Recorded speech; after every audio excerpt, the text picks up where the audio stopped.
Hello and welcome to Talk Truth. My name is Corey Huntsberger. I've got my father, Alan Huntsberger, in the studio. We're going to start off with our foundational verse because we're going to need it today. The earth and everything in it, the world and its inhabitants belong to the Lord.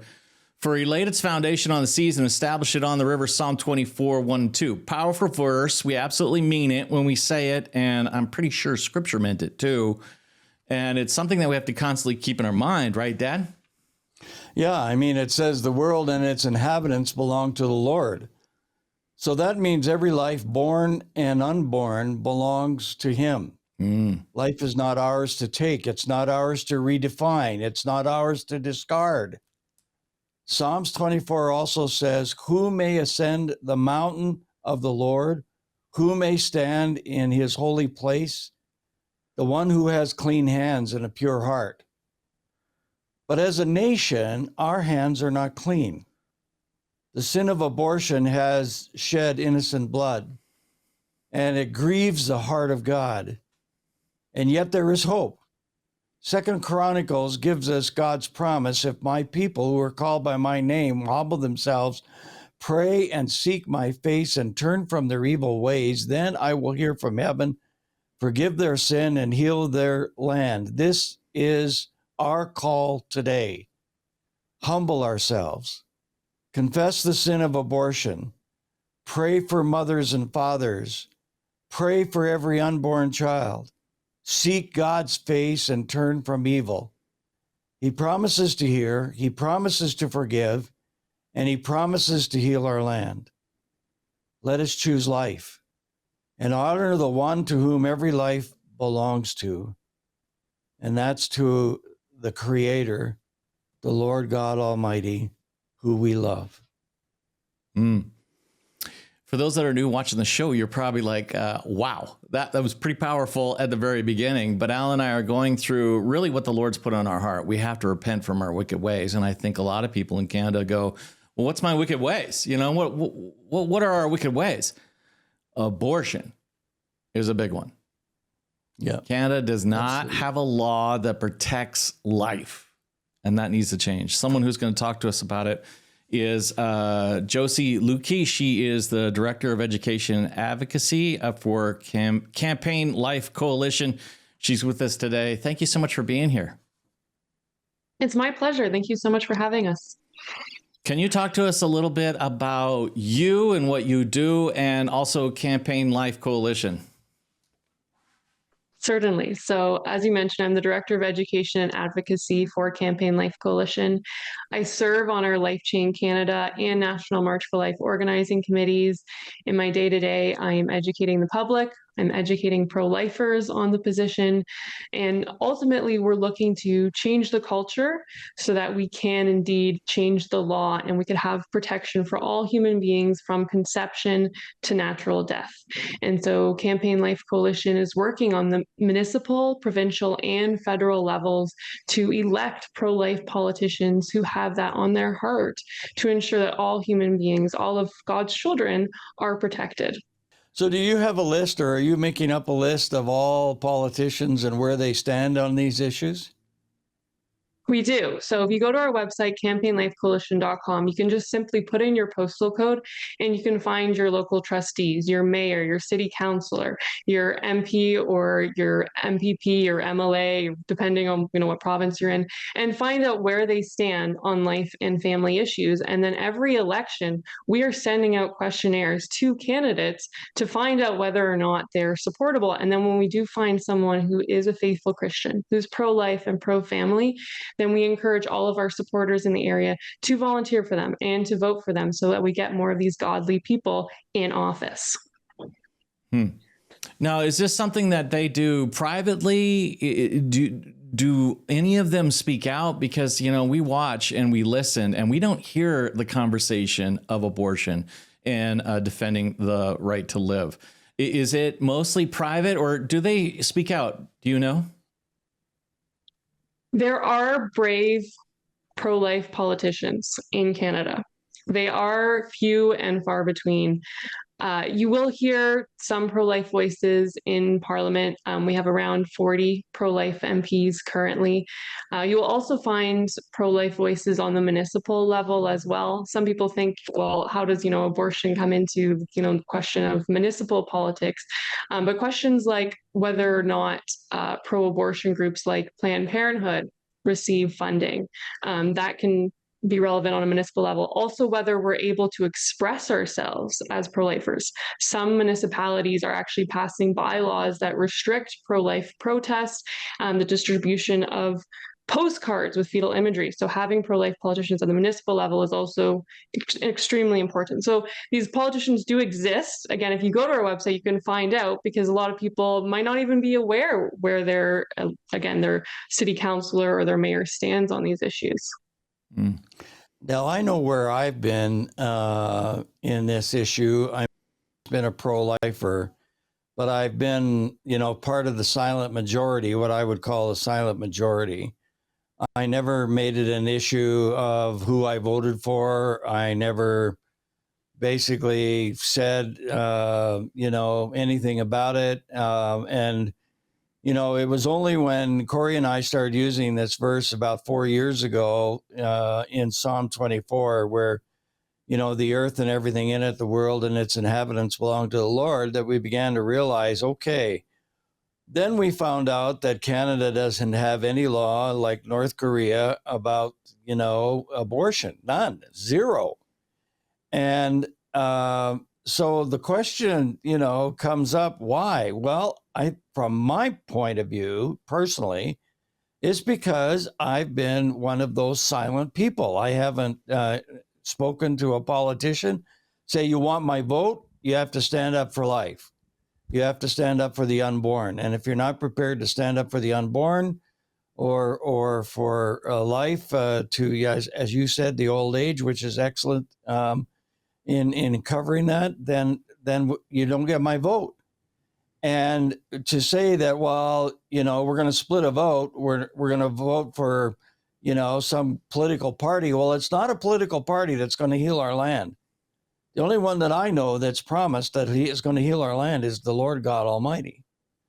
So I think now is the time that we got to start getting serious. And then, of course, Charlie Kirk comes along, and we all know what has happened there. And he very much was pro-life and challenged college kids right across the United States that, if two babies are in front of you and you consider them human, then the two babies in a mother's womb are also human. So it's amazing to me. Do you feel that there's starting to be some kind of a groundswell to get to the place where we can, get rid of this blood stain that we have upon our nation? Definitely think that many people have been inspired by Charlie Kirk. And you would think that it might have the opposite effect. It might have a chilling effect here in Canada, that a lot of people would have seen what happened to Charlie Kirk and decide that, I don't want the same thing to happen to me. I'm going to shut up and I'm going to keep my beliefs private and not talk about them publicly. But we have been many of our supporters have reached out to us looking to do something in response to the assassination of Charlie Kirk. They want to pay tribute to him. And in fact, they seem to have taken courage, and they're going to go out on the streets and they're going to proclaim themselves pro-life. So I am hopeful that this might be the start of something, but I think you're absolutely right that this is primarily a spiritual battle before it is a political battle. And so I don't know that we're at that point yet where people realize that if they're unhappy with the direction that our country is taking, then they need to make that personal transformation first and start to take their own faith seriously if they want to inspire others to do the same. So can I ask you, what is the argument that Christians give you of why they don't stand up for the unborn?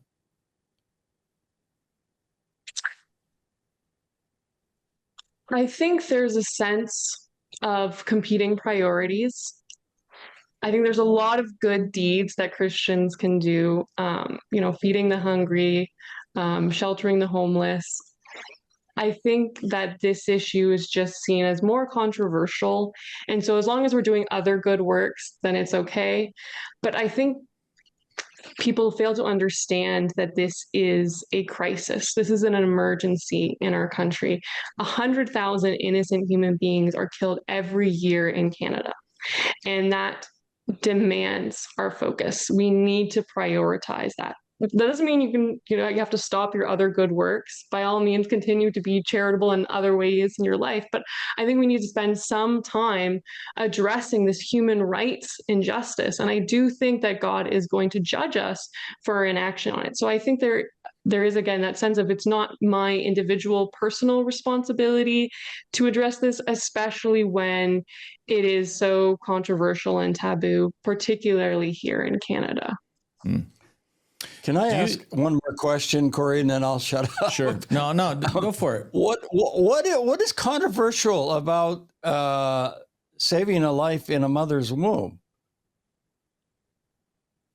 I was thinking about that actually in response to Charlie Kirk, because I saw a video in which a girl was saying that he deserved to die because he was asked about, if his own daughter got raped, would he support abortion in that case? And he said no.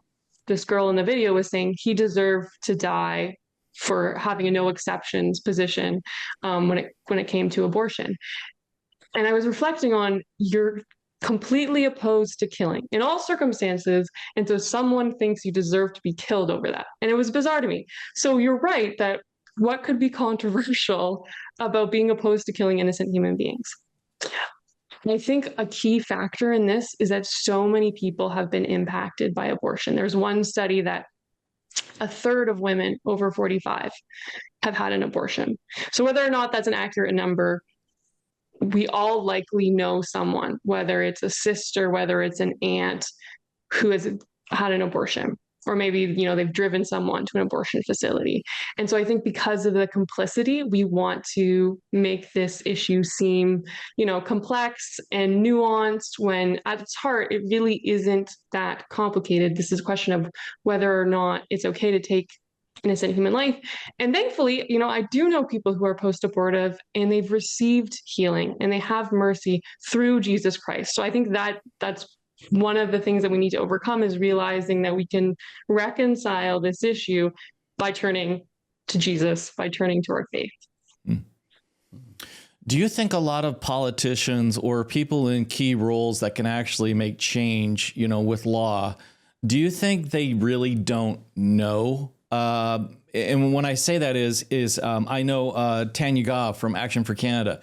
She literally had to go to the education minister with the books that they have for elementary kids and show him the pornography and the imagery that is being used in the libraries and the classrooms, for him to go, whoa, I had no idea. Let's make change. Do you feel like there's a little bit of that with the abortion issue? And, do you guys use imagery? Because I have seen some organizations, and I don't know if Campaign Life Coalition does it, but I think, and maybe I'll ask you this, do you feel the imagery is one of the most powerful things that you have to wake people up? Because when I see it, it's different. Because when people talk about abortion, you're more sympathetic to the poor girl, that, had a night out on a Friday night and, now she doesn't want it or whatever kind of a deal. And I know that's not all the cases. I'm not trying to be insensitive, but when you see the imagery of what the operation, what the procedure actually does to human life, it's very difficult for someone to look at that imagery and go, I'm totally good with it. It doesn't matter who you are. Do you feel like a lot of the politicians, I guess we'll go back to that question, don't really know, and until they see the imagery, that's a wake-up call? What are your thoughts there?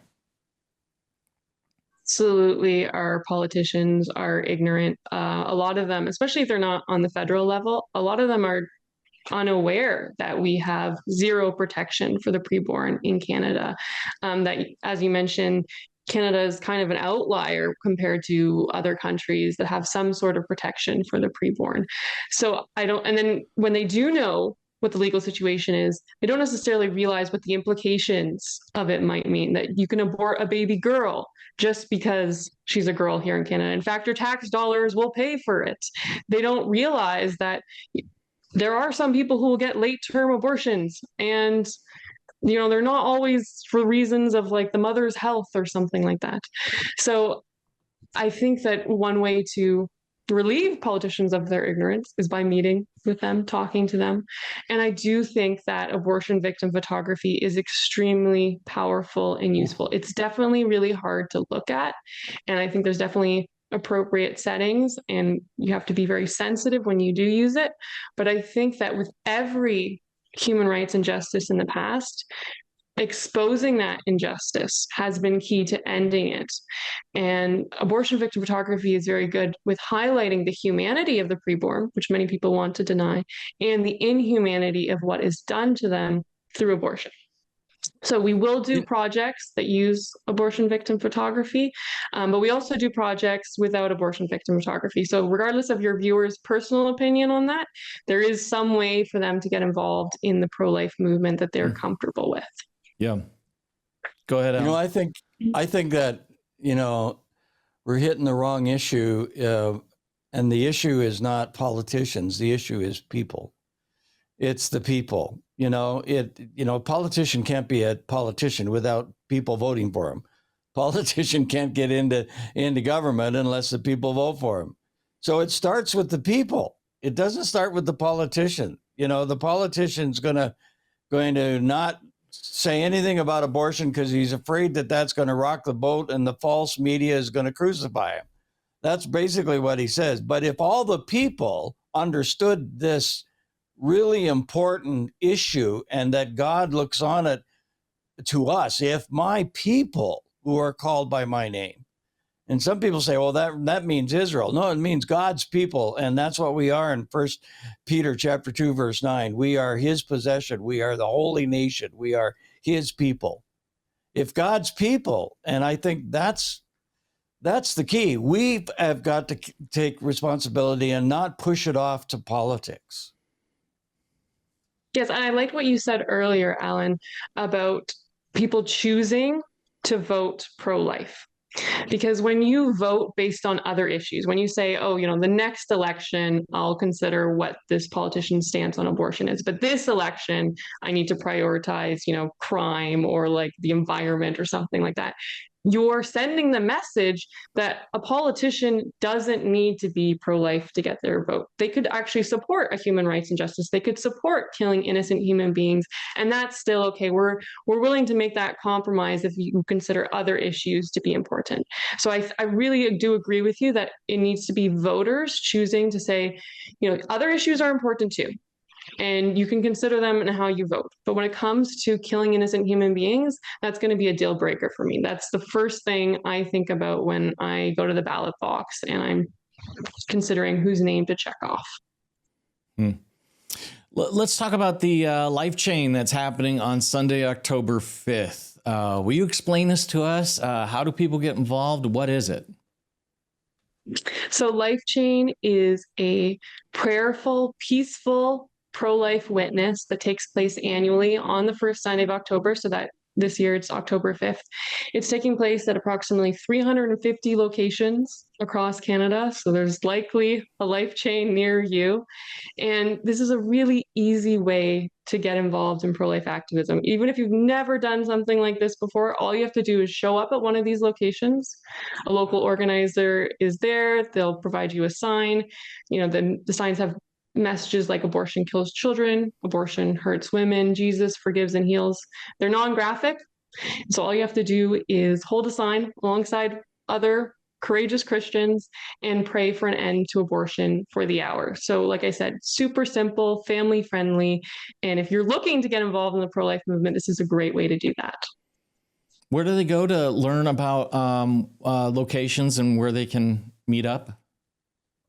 campaignlifecoalition.com/life chain, or you can just go to campaignlifecoalition.com, and then on the far upper right button, there's a Life Chain tab. Have you guys done this before, Life Chains? Yes, this is the 35th year of Life Chain in Canada. And what has the response been in the previous years? The response is incredibly positive for people who are able to participate. For some, it's a tradition. They go year after year. It's something they look forward to. And for others who are doing this for the first time, they feel empowered. And it's not as scary as you think it might be. So it's always something that we anticipate. It's a highlight for the Canadian pro-life movement. And it wakes people up. At least once per year, the people in our community are forced to think about the abortion issue. So I think it's really important for communities as well to see this witness. Yeah. And this is like for an hour, right? It goes from 2 to 3. Is that correct? 2 to 3 is the standard time, yes, but I would encourage people to go to our website because their local life chain might be at a different time. Oh, got it. Okay. Can you also talk to us a little bit about more information that we can get from you guys? Because I think you're involved in election information, which what we've talked about in this show, super important. I think people need to sign up and get that so we're constantly aware of what's happening. Also, awareness of laws and policy. Can you tell us a little bit about that information that you send out to people? What's in it? Yeah, so I would encourage people to sign up for our mailing list. I know you don't want another email, but this will be very important in terms of informing you about upcoming elections in your area, ways that you can get involved. If you join a political party, how can you be effective in influencing that party for life? And we talked a lot already about how there isn't any legal protection for the preborn in Canada, but there are pro-life bills that will arise, pro-life motions that arise.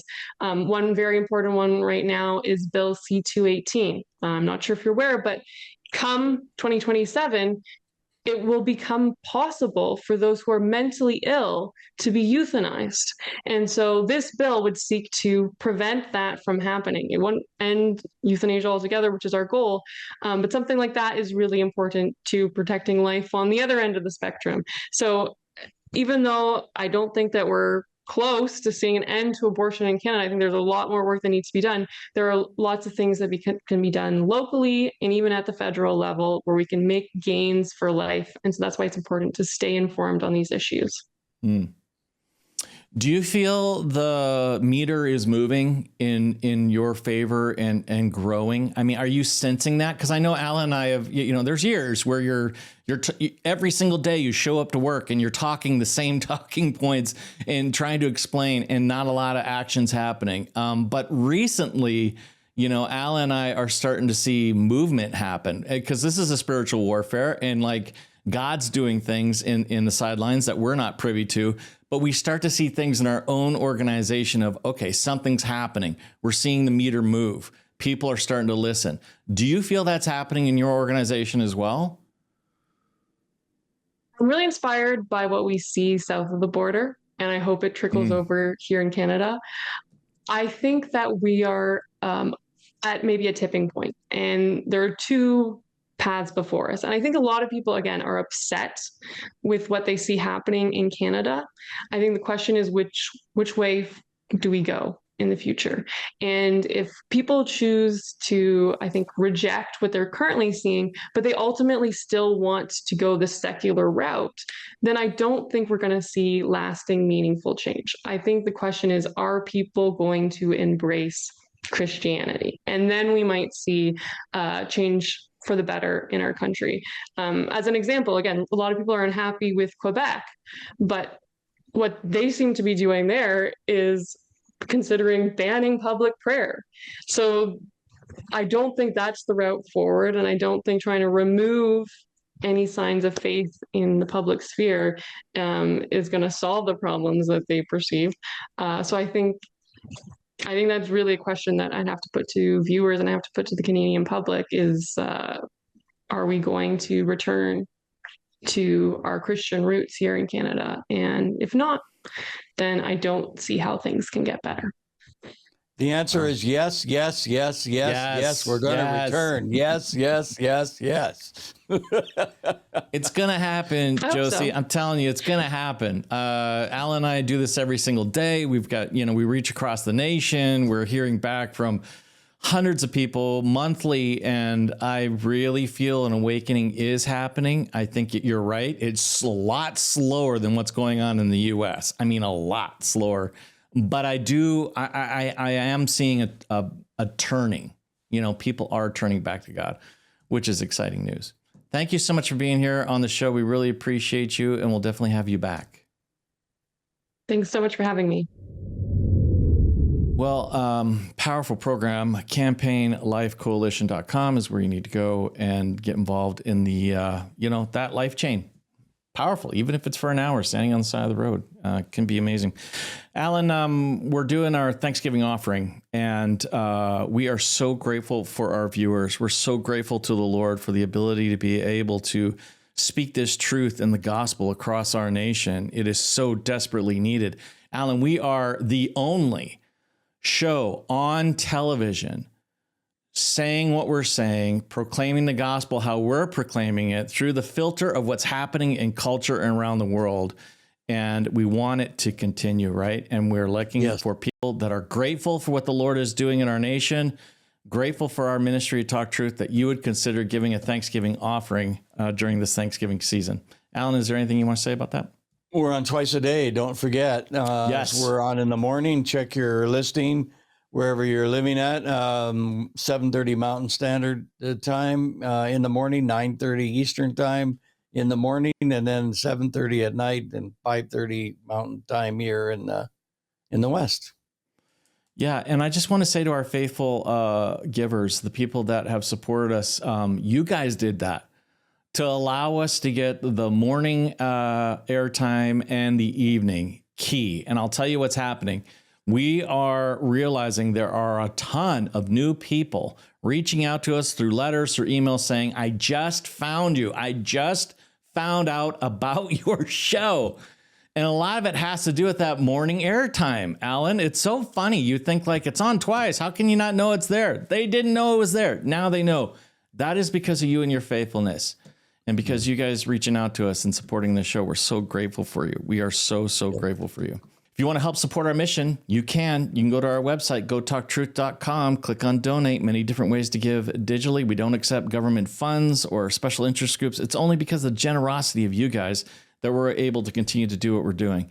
If you'd like to do it through the mail, you can. You make your gift payable to Talk Truth and send it to 246 Stewart Green Southwest, Suite 3260, Calgary, Alberta, T3H 3C8. And in the U.S., you can send your gift to 4904 South Power Road, Suite 103-152, Mesa, Arizona, 85212. And if you'd like prayer, you can call our toll-free line, 1-800-915-0056 in Canada, 1-800-445-3450 in the U.S. All right, Dad, we're out of time. We'll see you guys later. Love you.